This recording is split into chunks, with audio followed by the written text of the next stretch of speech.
예, 우리 교회 이름이 우리 교회입니다. 우리 교회가 하나님의 뜻 가운데서 하나님의 형상으로 또 예수 그리스도의 진리의 울타리로 또 성령의 역사심이 있는 보혜사 성령이 함께 하시는 공동체의 위로가 있는 교회로 하나님께서 우리 교회를 세우셨습니다. 지난주의 말씀에 이어서 두 번째 주제인 예수 그리스도의 진리의 울타리 안에 있는 교회라는 주제를 통해서 우리가 오늘 말씀을 통해서 진리의 울타리 안에서는 어떤 자유를 얻을 수 있는가를 한번 말씀을 통하여 은혜를 나누고자 합니다. 어제 제가 이발하러 미용실을 갔는데요. 오랜만에 재밌는 광경을 보게 됐습니다. 3살 정도 되는 아이가 있었고 머리를 이발을 하는데 엄마는 옆에서 머리를 깎게 하려고 했는데 갑자기 아이가 울기 시작했고 그래서 안 깎으려고 하는 그 아이를 엄마는 얼굴을 붙잡고 또 그 틈에 또 미용하시는 분은 머리를 뒤에서 깎고 하는 모습을 보았습니다. 왜 그랬을까? 그건 당연히 아이가 싫기 때문이죠. 왜 싫었냐 하면 제 기억 속에 보니까 저도 어렸을 때 머리 깎을 때 기억을 보니까 이 머리카락이 목 뒤로 넘어가요. 그러면 목에서 너무 따가운 거예요. 그래서 아마 그 아이도 그런 것 때문인지 싫었는지 울고 엄마는 얼굴을 붙잡고 머리가 흔들리지 않게 하려고 그러고 그 틈에 미용사는 머리를 깎는 그런 모습을 보게 되었습니다. 또 그 옆에는 또 공교롭게도 초등학생이 하나 있었는데 9학년인 것 같아요.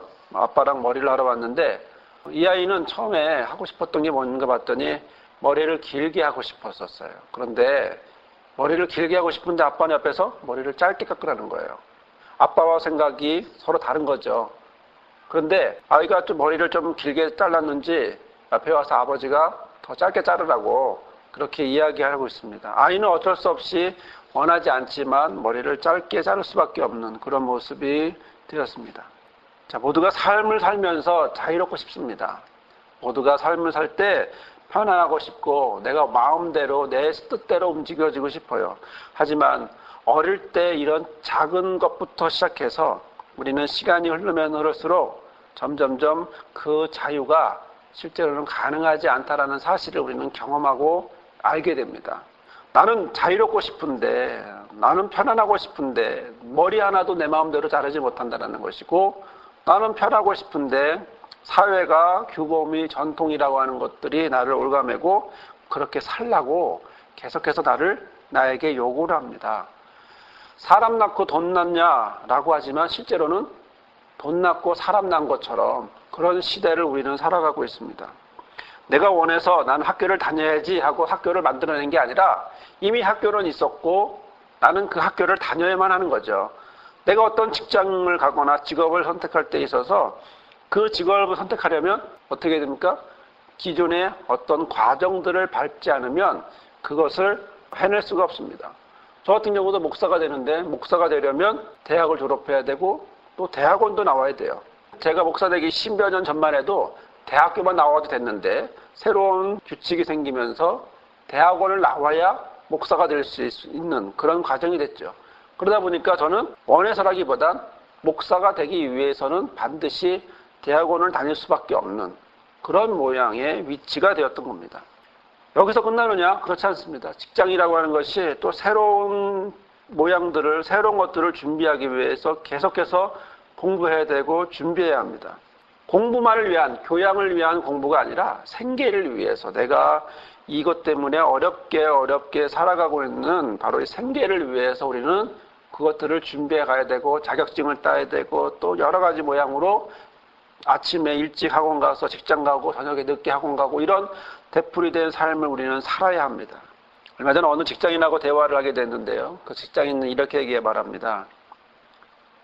교양을 위해서 하는 공부가 아니라 생계를 위해서 하는 공부다 보니까 단순히 암기를 해야 된다는 거죠. 새로운 제품이 나오면 그 제품을 설명해 주기 위해서는 그것을 암기해야 된다는 겁니다. 그러면서 하는 말이 학교 다닐 때 이렇게 열심히 공부했으면 서울대 갔을 거라고 그렇게 이야기할 정도로 자기는 지금 열심히 최선을 다해서 생계를 위해서 열심히 하고 있다고 그렇게 얘기합니다. 자, 그러면 중독은 어떨까? 이게 좀 심하게 말해서 중독 같은 경우에도 그런 모양들이 있음을 우리가 보게 되죠. 처음에는 내가 원해서, 내가 기뻐서, 내가 하고 싶어서 그것을 선택했습니다. 그런데 조금 지나면 지날수록 점점점 시간이 지날수록 내가 어디에 있는지 모를 정도로 이미 와버린. 그래서 점점점 속도가 빨라지다 보니까 이제는 브레이크가 망가진 자동차처럼 이제 멈출 수도 없고 뒤도 갈 수 없고 너무 와버린 이것 때문에 그래서 어떻게 할 수 없는 그런 상황이 되죠. 처음부터 우리 간이 나쁜 건 아닙니다. 사람이 술을 먹게 되면 그 술을 먹게 된 과정 속에서 결국엔 간이 나빠지게 되겠죠. 사람이 술을 먹는데 점점 시간이 지나니까 술이 사람을 먹게 되고 간이 더 나빠지게 되고 그래서 결국에는 술 때문에 우리가 죽을 수밖에 없는 그런 모습들을 우리는 주변에서 많이 봅니다. 이쯤 되면 사람들은 뭘 바라냐면 여기서 벗어났으면 여기서 헤어났으면 억지로 어떻게 하다 보니 여기까지 왔지만 내가 원했던 건 이게 아니야 라고 말하지만 실제로는 내가 원하지 않은 그 위치에 그 장소에 이미 나는 와버렸고 뒤로도 갈 수 없고 다른 데도 갈 수 없고 점점 앞으로만 가게 되는 그런 모습을 보게 됩니다. 한번 자신에게 한번 물어보시기 바랍니다. 과연 나는 자유로울까? 나는 지금 자유로운 삶을 살고 있는가? 나를 지금 짓누르는 것은 없는가? 하지만 우리는 너무나 많은 것들이 나를 짓누르고 있다고 하는 사실을 알게 됩니다. 나는 너무나 많은 것들 속에서 속박되어 있다는 것을 알게 됐죠. 하지만 우리는 또 거기에 대한 반응을 보이죠. 내가 얼마나 그 정도 갖고 이렇게 영향을 받고 있겠어? 라고 인정하지 않으려고 합니다. 자, 이것은 예나 지금이나 마찬가지인 것 같습니다. 오늘 말씀해 보니까 예수님의 말씀을 듣고 예수님을 믿기 시작한 유대인들이 30절에 보면 8장 30절에 보면 이렇게 말씀합니다. 이 말씀을 하심에 많은 사람이 믿더라. 자, 많은 사람이 믿게 되었는데 이 사람들을 향해서 예수님이 뭐라고 말하냐면 내 말에 거하면 참 제자가 되고 진리를 알게 되고 자유케 되게 한다라고 말을 할 때 이 말을 들은 유대인들이 반대 반응을 보입니다. 우리는 아브라함의 자손이에요. 우리가 언제 종노릇했어요? 우리는 자유로워요. 우리는 정말 자유로운 상태에서 도덕적으로 종교적으로 자유로운 상태에 살고 있어요. 라고 얘기하고 있습니다. 33절에 보면 그렇게 얘기하고 있는데요. 자, 사실 이건 우리의 대답이기도 합니다. 어디에 속박되어 끌려다닌다고 말하면 기쁠 사람들이 아무도 없습니다. 어디에 내가 제한되어 있다고 말하면 좋아할 사람들은 없습니다. 하지만 실제로 우리의 모습이 그런 모습이 되어가고 있죠. 아버지 학교라는 것이 있는데 많은 분들이 아버지 학교를 다녀오셨습니다. 아버지 학교는 세상의 아버지가 좋은 아버지가 되기 위한 바로 그런 학교입니다. 자, 그런데 이 아버지 학교에 초청되는 많은 사람들이 뭐라고 대답하느냐 하면 저도 역시 그런 대답을 하지만 많은 아버지들이 이렇게 말합니다. 나 정도만 하면 좋은 아빠야 라고 얘기합니다. 그리고 안 가려고 그러죠. 그러다 결국은 가다 보면 내가 좋은 아빠가 아니었구나 라는 사실을 알게 됩니다. 정말 내가 좋은 아빠였을까? 내가 조금 전에 느꼈던 바로 그런 모습이 내가 그런 좋은 아빠일까? 나는 그렇게 생각하고 있는데 오히려 내 자녀나 내 부인은 나를 좋은 아빠라고 생각하고 있을까? 예나 지금이나 마찬가지라는 것입니다. 나는 자유야. 나는 자유로워. 그리고 나는 오히려 하나님의 자녀야. 하나님의 말씀으로 충만하고 율법부터 가진 백성이야 라고 말하지만 이건 오히려 자부심으로써 내 안에 있지만 진리를 누리고 있다고 하고 있지만 실제로는 아니라는 사실을 우리는 예나 지금이나 우리의 삶 속에서 경험하게 되고 보게 됩니다. 실제 우리가 쇠사슬에 묶여 있습니다. 보이지 않을 뿐입니다. 팔다리가 묶여서 조금씩 움직일 수는 있다고 하지만 그러나 완전히 거기서 벗어나는 것이 아닙니다. 눈을 감고 있기 때문에 흙탕물 속에 발을 담그고 있고 또 그래서 시원한 물이다 내 거라고 생각하지만 실제로는 착각을 하고 있는 거죠. 죄 아래 있으면서 겉은 깨끗하지만 속은 정반대인 깨끗한 척하지만 그러나 속은 정반대인 모습들을 우리는 보게 됩니다. 자, 이런 점에서 우리 자신이 어디에 있는지 아는 것이 중요합니다. 내가 어디에 있는가? 내 출발점이 어디인가? 이것을 아는 것이 중요한데 자, 어디에 있는지 알게 되면 출발을 할 수가 있습니다. 우리가 출발하지 못하는 이유는 어디에 있는지를 모르기 때문이고 그 모르기 때문에 어디로 가야 할지도 모른다는 것이죠. 내가 지금 하고 있는 게 400m 경주인지 아니면 100m 경주인지를 우리가 알아야 된다는 거죠. 내 위치부터 목표까지 얼마나 있는지를 알아야 되는데 출발도 모르고 그냥 달리기 시작했더니 전력 질주했더니 마라톤이었다는 거예요. 최선을 다해서 열심히 뛰었더니 100m, 200m, 1km도 못 가서 허걱대는 그런 모습이었다는 거죠. 사람들은 오해합니다. 그때 그러지 말았어야 돼. 그때 그러지 말고 다른 걸 했어야 돼. 내가 술로 죽을 줄 알았으면, 내가 담배로 죽을 줄 알았으면 그렇지 먹지 말걸. 내가 도박으로 망할 줄 알았으면 도박하지 말걸. 내가 내 자녀 때문에 자녀들에게 폭행을 내고 폭력을 써서 우리 아이가 이렇게 빗나갔다면 그러지 말걸. 내 아내에게 좀 더 사랑할걸. 내 부모에게 좀 더 사랑할걸. 이렇게 이야기하지만 이미 우리는 멀리 떨어져 나온, 그래서 상상밖에 안 되는, 그때 그러지 말았어야 돼 라고 생각하는 건 이미 상상이고 현실이 아니고 돌아갈 수 없는 바로 이런 모습이 된다는 거죠. 지금 내가 어디에 있는지, 내가 어떤 모습으로 있는지, 내 출발점이 지금 어디 있는지 자각하는 것이 중요하다라는 것입니다. 예수님은 하나님의 백성으로 잡아오고 있는 그들에게, 아니 이 시간 우리에게 어디에 있다라고 말하고 있을까요? 34절에 이렇게 말씀합니다. 죄를 범하는 자마다 죄의 종이라. 자, 이것은 당시 선민의식과 율법주의로 꽉 차 있는, 자부심이 꽉 차 있는 그런 유대인, 이런 유대인의 사고 가운데서 그것을 받아들이기란 너무나 어려운 이야기였습니다. 게다가 이것은 그들을 모독하는 이야기이기도 합니다. 너희는 죄인이야. 나는 죄를 짓지 않았어. 나는 율법으로 정말 열심히 살아가고 있는 사람이야. 율법에 한 점 부끄러움이 없는 사람이야 라고 말하는 그들에게 넌 죄인이야 라고 말하는 거하고 같습니다. 왜냐하면 자유하다라고 하는 그들에게 너희는 종이다. 거기다가 그냥 종도 아니라 죄의 종이다 라고 말하고 있습니다. 죄가 뭡니까? 하마르티아입니다. 관역을 맞추지 못했다라고 하는 거죠. 불발입니다. 화살을 쐈는데 엉뚱한 데 빗나간 겁니다.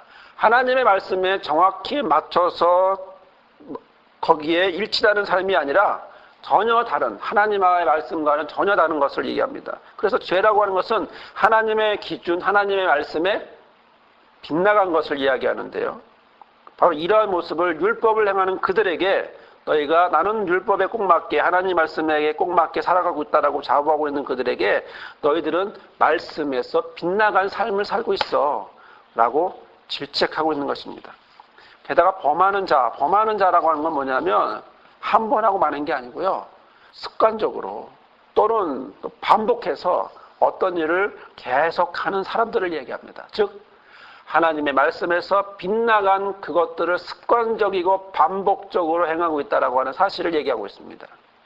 나는 하나님의 말씀을 정확히 지키고 있어 라고 하는 자부심을 갖고 있는 유대인들에게 아니 너는 지금 반복적으로 습관적으로 딴짓을 하고 있어 라고 얘기하는 거예요.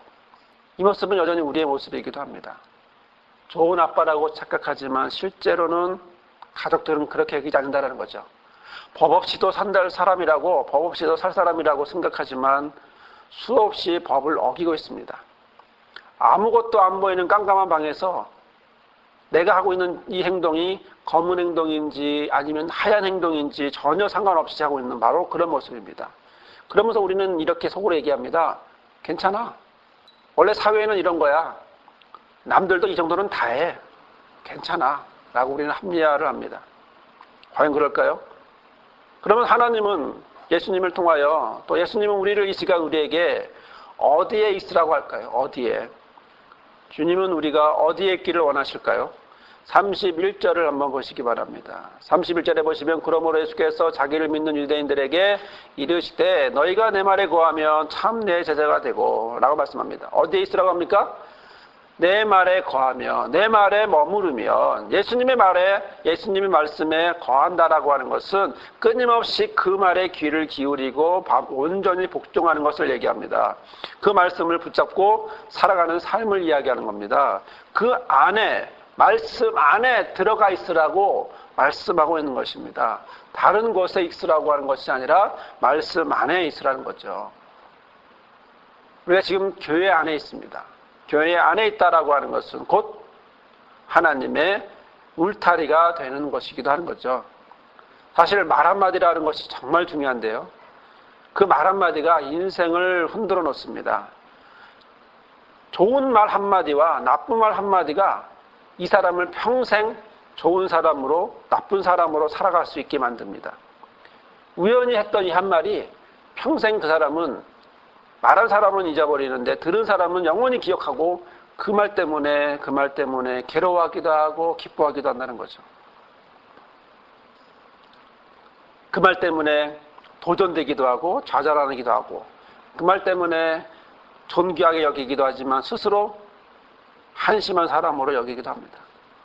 어느 한 사람이 한 남자가 있는데요. 그 사람의 직업은 국어를 하고 있습니다. 국어를 할 때 그의 모습을 보면 여장을 하고 국어를 한다고 합니다. 왜 그랬을까요? 왜 그 사람은 국어를 여장을 하고 국어를 할까요? 그가 어렵게 고아로 살아가는데 어릴 적에 길 가던 어떤 아주머니가 그 남자에게 예쁘다고 말 한마디를 해줬습니다. 칭찬 한마디를 해줬어요. 근데 그 칭찬이 인생을 살아오면서 유일한 칭찬이에요. 그리고 이 사람이 어떻게 할까요? 또 그 칭찬을 받고 싶은 거예요. 유일하게 내가 칭찬받는 것은 예뻐지는 거구나라고 생각을 한 거예요. 그래서 여장을 하고 그래서 국어를 하게 되었습니다.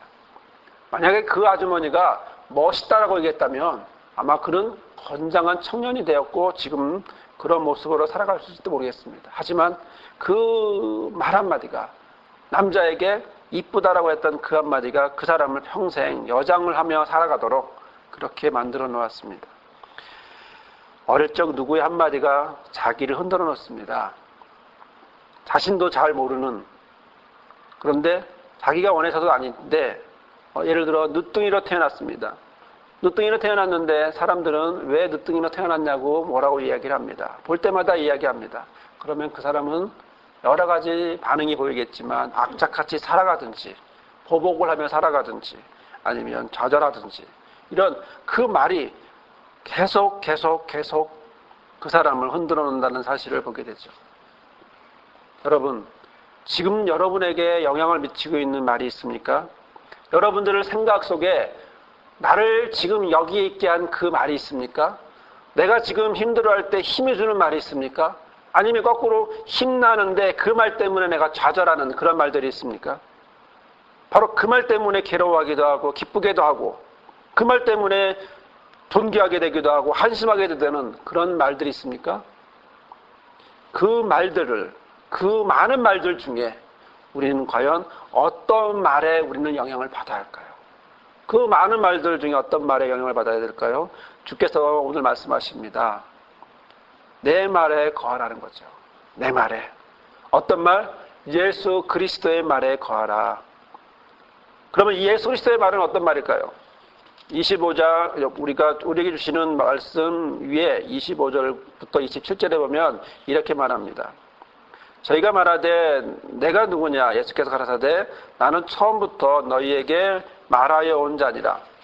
내가 너희를 대하여 말하고 판단하는 것이 많으나 나를 보내신 이가 참되심에 내가 그에게 들은 그것을 세상에게 말하노라 하시되 저희는 아버지를 가리켜 말씀하신 줄을 깨닫지 못하더라. 그렇습니다.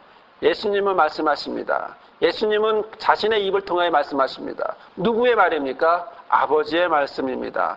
내 말이 곧 누구의 말입니까? 하나님의 말씀입니다.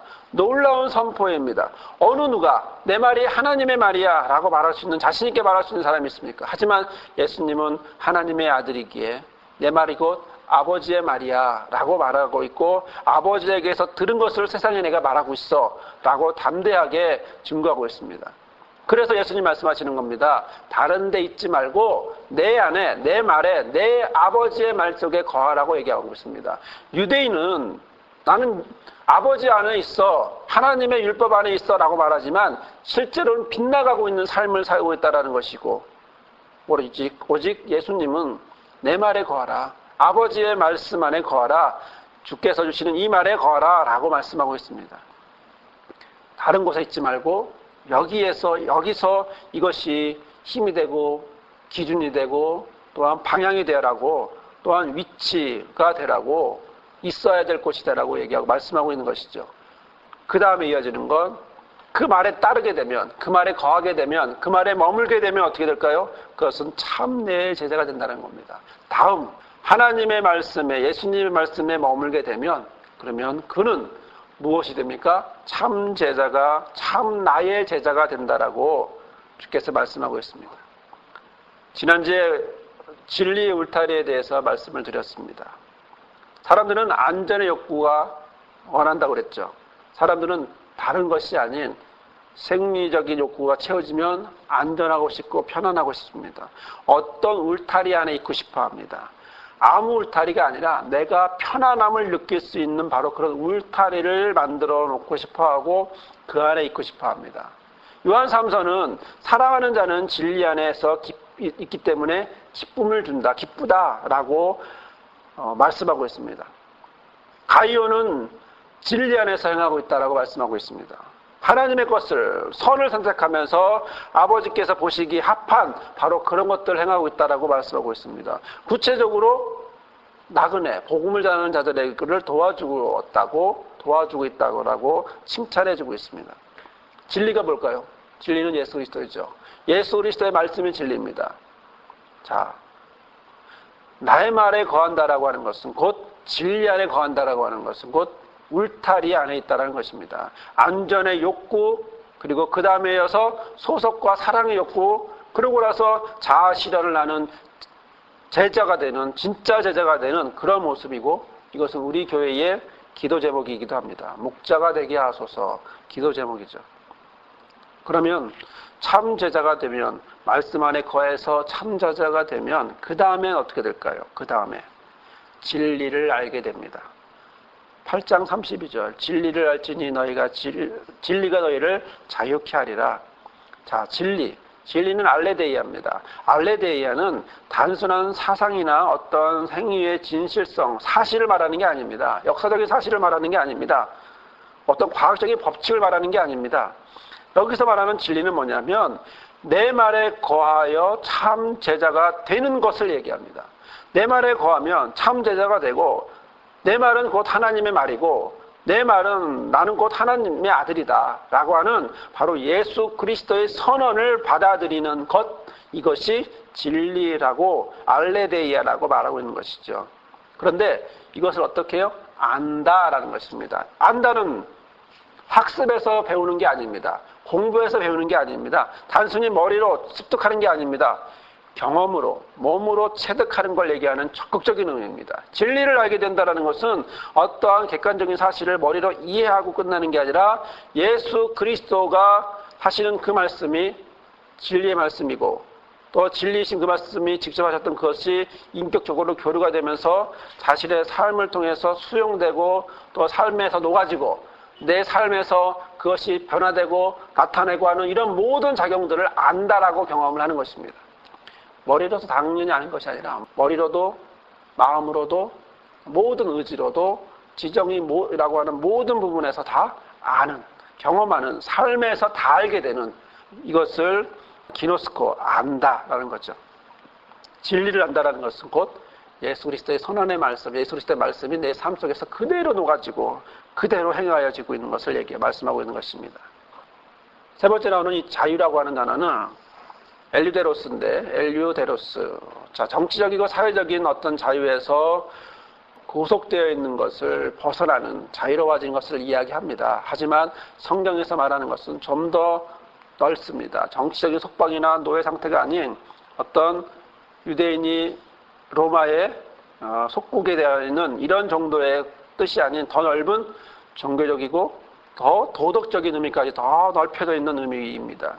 이 자유라고 하는 것은 바로 이런 모든 부분에서 벗어남을 얘기하는 것이고, 또 거기서 국한되지 않고 속박되지 않고 벗어남으로 인해서 자유로운 모양으로 살아갈 수 있음을 얘기하고 있는 것입니다. 진리를 알지니 진리가 너희를 자유케 하리라. 진리를 알게 되면 그 진리가 우리를 자유로운 사람이 되게 하겠다라는 것이죠. 여러분, 자유는 어디서 올까요?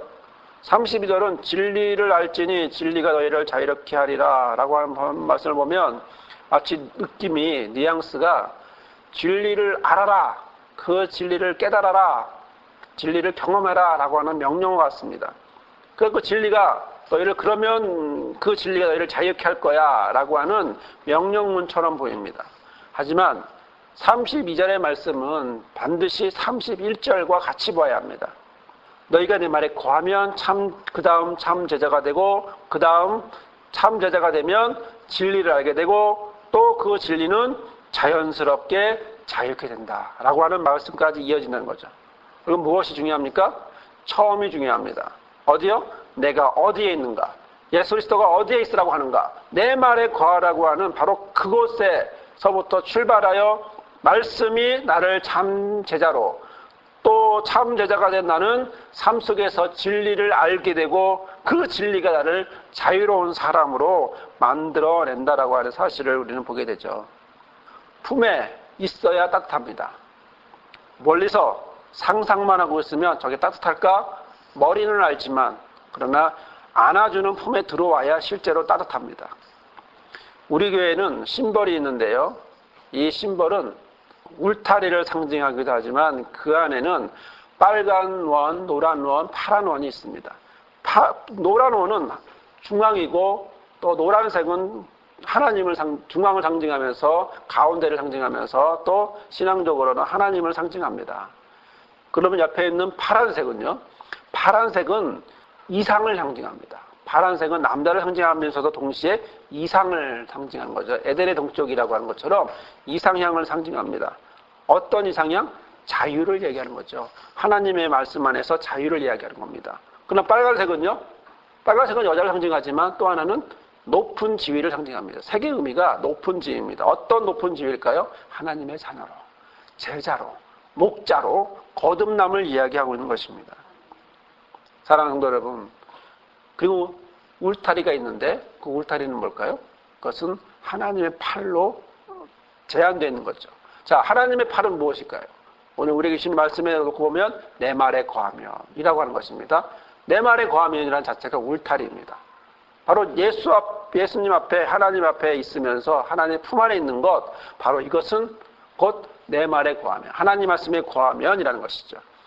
그래서 우리 교회 심벌 마크를 자세히 보시면 바로 울타리, 말씀의 울타리 안에 있고, 그 울타리 안에 있는 우리가 하나님을 중심으로 파란색이라고 이상과 자유를 향하여, 또 빨간색이라고 하는 높은 지위로 제자와 목자를 향하여 가고 있음을 이야기합니다.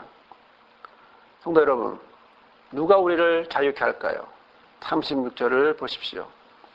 아들이 너희를 자유케 하면 너희가 참으로 자유하리라. 아들이 너희를 자유케 하면, 아들이 너희를 자유케 하면, 아들이 너희를 자유케 하면 너희가 참으로 자유하리라.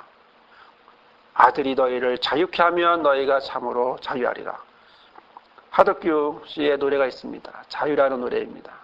껍질 속에서 난 살고 있었네, 내 어린 영혼. 껍질이 난지 내가 껍질인지도 모르고 껍질 속에서 울고 있었네. 내 푸른 영혼, 눈물이 난지 내가 눈물인지도 모르고 살고 있었네. 껍질 속에 나는 노래를 불렀네. 내 외로운 영혼, 슬픔이 난지 내가 슬픔인지 껍질 속에서 울고 있었네. 내 아픈 영혼, 아픔이 난지 내가 아픔인지도 모르고. 하지만 그를 만났네. 나는 알았네. 그를 만난 뒤 나는 알았네. 내가 애타게 찾던 게 무엇인지 그를 만난 뒤 나는 알았네.